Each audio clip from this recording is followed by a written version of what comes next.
orada hayvanlarımızı çok sağlam. Sen ağaçlara çıkıyorsun bak. Tamam. Dönebilirsen şöyle.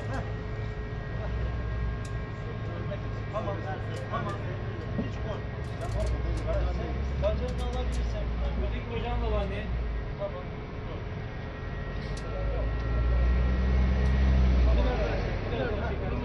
Şimdi sakin. Yavaş yavaş.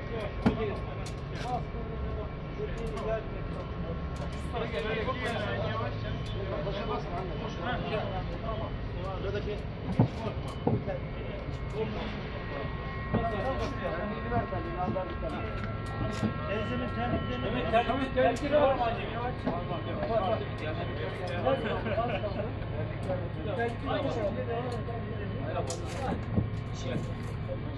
Bir geliyor.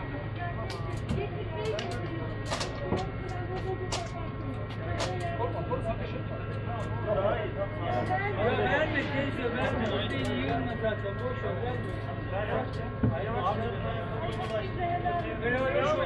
Sen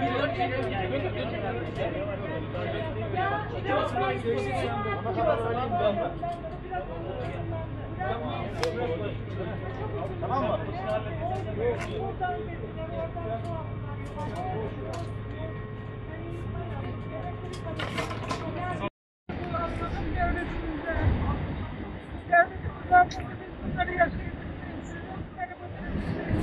Yalnız değilsiniz teyzem. Bak Gaziantep Şahin Bey'den geldik. Başkanımız da oradan selamlarını gönderdi size. Allah'ın izniyle sizi mağdur etmeyeceğiz yani. Başkanımıza söylemek istediğiniz bir şey var mı? Başkanımıza Allah razı olsun. Bir kere Allah onu çok yaşatsın.